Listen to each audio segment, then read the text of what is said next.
Então, o que aconteceu ontem? Essa delegada colocou Eugênio Aragão numa situação complicada. Vamos falar disso? Vamos Uhum. falar para mim foi a surpresa, o resto não tem. Eu ia te perguntar já, Moisés, que ontem deu polêmica aqui no chat, tá? Nós tivemos um Grenal Como no foi? chat ontem. Nós tivemos uma linha do pessoal que ficou desapontado com o Eugênio Aragão, né? Usando uma análise do Cacai como referência, né? Que o Cacai teria dito, eu nunca vi o Cacai falar sobre isso, o pessoal aqui disse que ele falou, mas que ele jamais defenderia um golpista, né? O Eugênio Aragão, advogado, ex-ministro da Justiça do governo Lula, estava lá defendendo a Marília Alencar. O outra linha dizia, não criminalizem o direito. Ele está defendendo o direito dela se defender, em que pese os crimes, né, contra o Estado de Direito, inclusive na tentativa de assassinato do Lula. E aí, Moisés, Hum. de que lado você cai na sua reflexão? O Eugênio Aragão se prestou a este papel ou cumpre o papel do direito? É polêmico, hein? Não cai em lado nenhum. Não cai em lado, cai em lado nenhum. Mas como não cai em lado nenhum?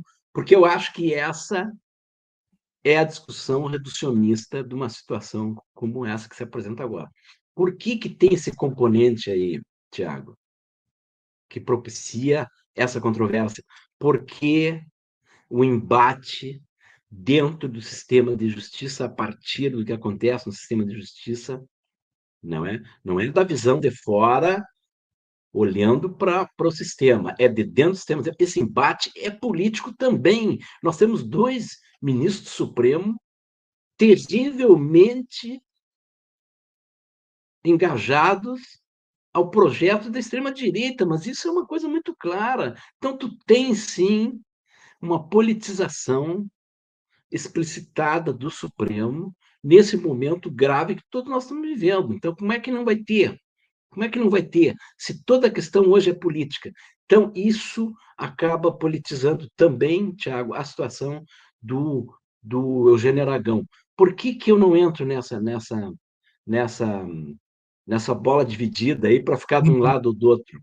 E aí tu vai dizer, bueno, mas tu dizendo isso está ficando de um lado. Eu vou dizer o seguinte: primeiro, toda situação que envolve questionamentos em razão de suspeita de qualquer delito, grave ou não grave, tem que ter sempre como contraponto a possibilidade de defesa da pessoa. Então, isso é uma coisa da maior obviedade da justiça. Quer dizer, alguém tem que ter o direito de se defender.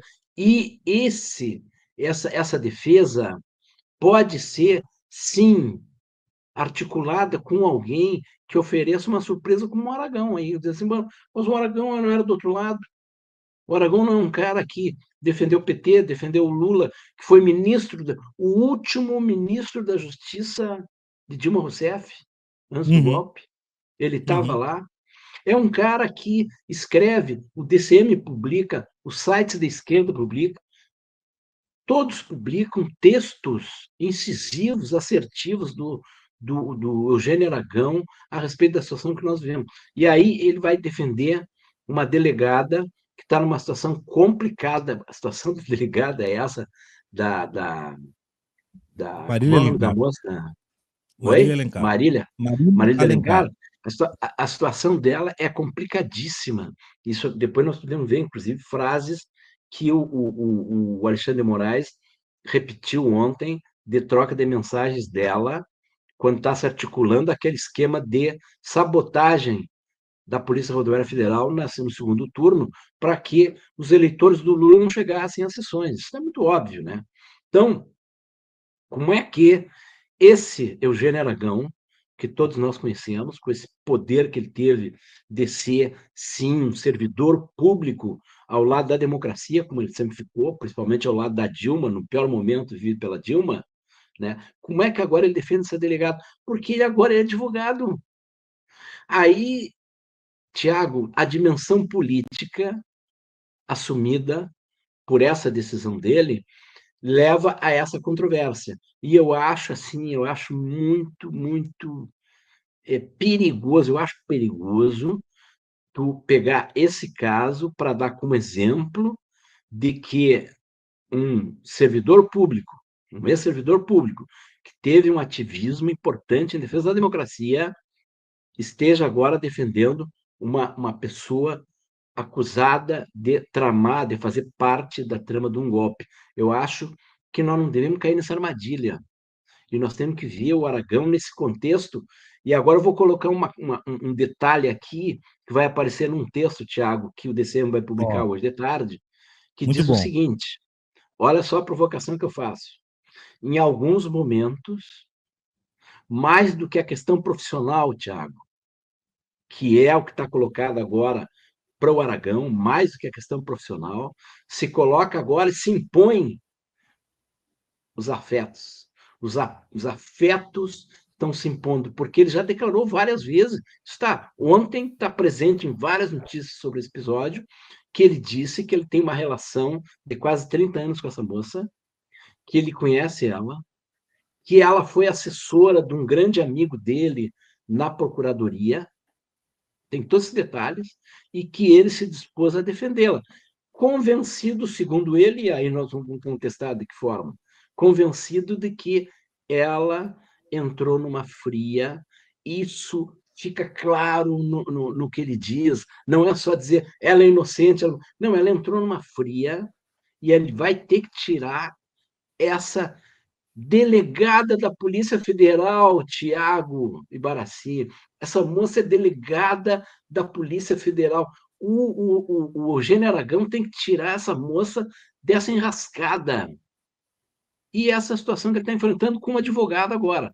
Agora, vamos levar isso como exemplo de que nós vamos nos frustrar agora, porque um cara que foi um combatente da democracia nos piores momentos enfrentado pela Dilma, e continuou combatendo pela democracia até agora, né? Nós vamos usar isso aí como exemplo de que alguém que estava do nosso lado, nosso campo, como dizem, né? Agora está do outro lado, não, ele está defendendo uma pessoa com quem ele tinha relação. E ele diz assim: é assim que o direito funciona?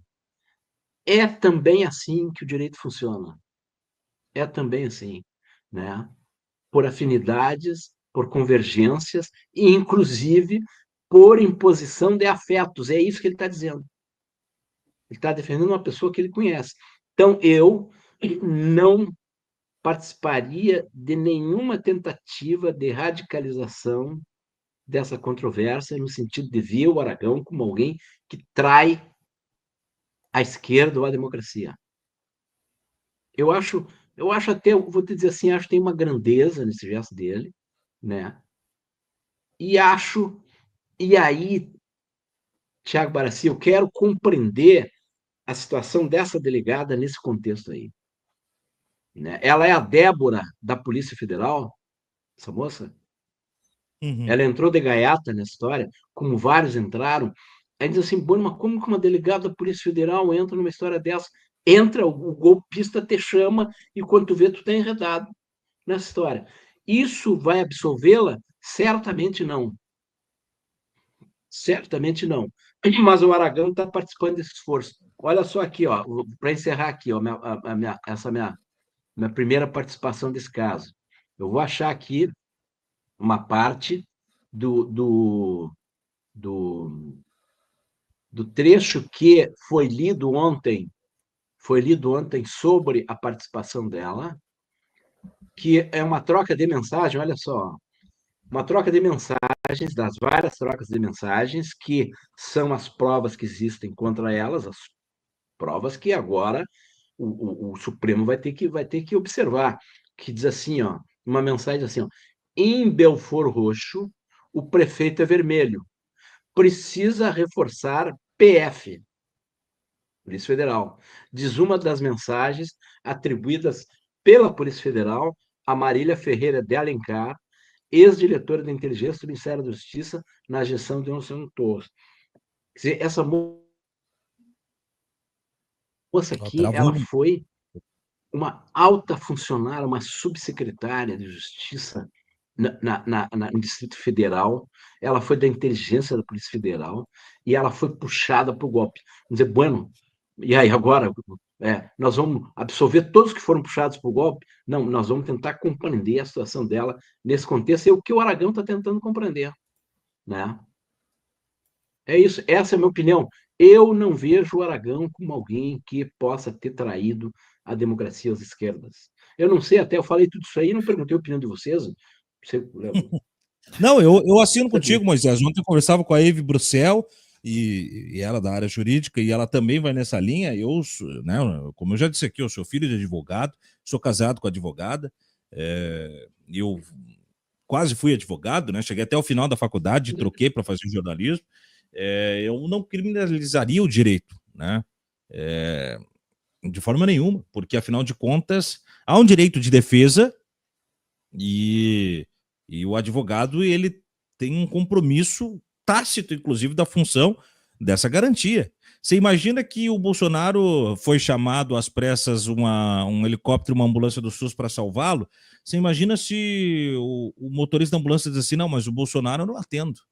Né? Se o médico da cirurgia diz assim, não, mas o Bolsonaro eu não atendo. Né? Então, isso poderia vilipendiar, Moisés, a natureza moral dos ofícios. E o direito ele tem essa prerrogativa.